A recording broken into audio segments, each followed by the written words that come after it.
The rain had just stopped when Ezekiel Carter, a 62-year-old black farmer, stood at the edge of his land, staring down at something that made his hands tremble. 35 shiny new homes, all built without his permission, now stood on the land his family had worked for nearly a century. His grandfather had tilled this soil after returning from war. His father had raised cattle here, and Ezekiel had fought tooth and nail to keep it when developers came knocking. But this wasn't just about stolen land. It was about stolen dignity. The Homeowners Association, the powerful HOA that governed the new neighborhood, thought Ezekiel was too old, too poor, too insignificant to fight them. They'd taken his property through forged paperwork and loopholes, leaving him with nothing but his small farmhouse and the old dam he'd maintained for years. As he looked at the homes, children playing in the driveways, neighbors barbecuing, and sprinklers running, Ezekiel felt the weight of generations pressing on his shoulders. He had a choice: destroy everything they'd built, or do something no one expected. And what he chose to do with that dam would shock them all. Ezekiel had lived in the small town of Pine Hollow all his life. He wasn't flashy, didn't drive a new truck, and wasn't the type to join city council meetings. But he knew the land better than anyone. His calloused hands could tell which soil was ready for planting, and his sharp eyes could read the clouds like a book. Developers had been circling Pine Hollow for years. The land was cheap compared to the booming cities nearby, and HOAs promised modern living to middle-class families seeking quiet neighborhoods. Ezekiel's land was their prime target. Not only was it fertile, it had a small man-made lake and a dam his grandfather had constructed decades ago. That water source was priceless for the growing town. For months, Ezekiel got letters in the mail. "We'll buy your land. This is your chance to make a fortune." Each time he sent them back, unsigned.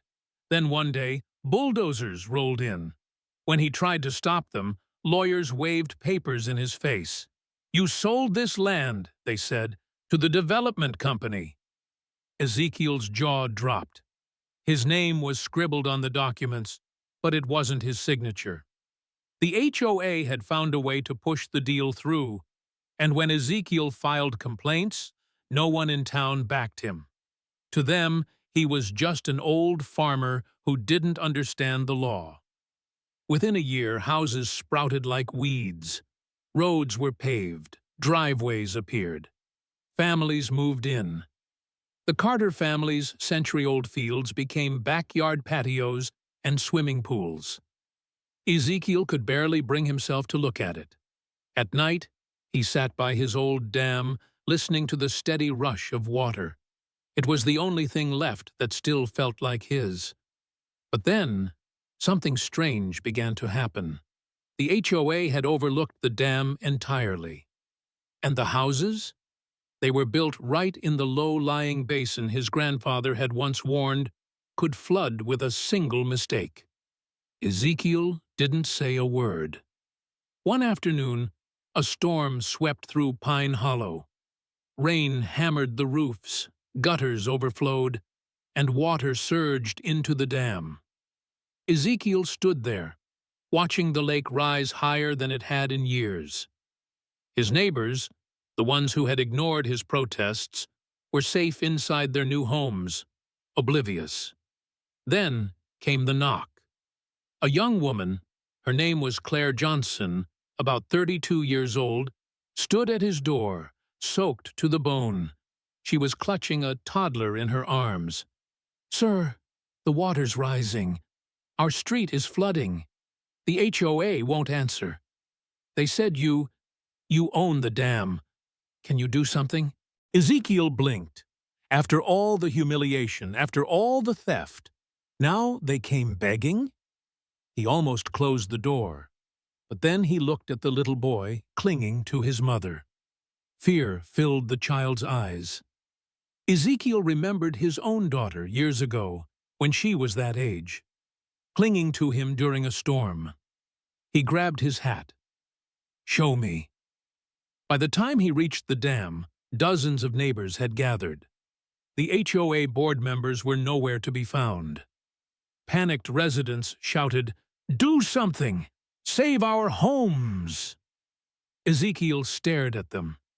They didn't see him as a neighbor before. Only now, when the water threatened to sweep away their lives, did they look at him with hope. Ezekiel walked slowly to the dam's control wheel. His hands hovered over it. He could release the pressure in a controlled way and guide the water downstream, or he could open the gates fully and let the flood swallow the homes that never should have been there. He thought about the sleepless nights, the letters, the lawyers who laughed in his face. He thought about the court dismissing his complaints. He thought about the bulldozers rolling over his father's fields while neighbors cheered for progress.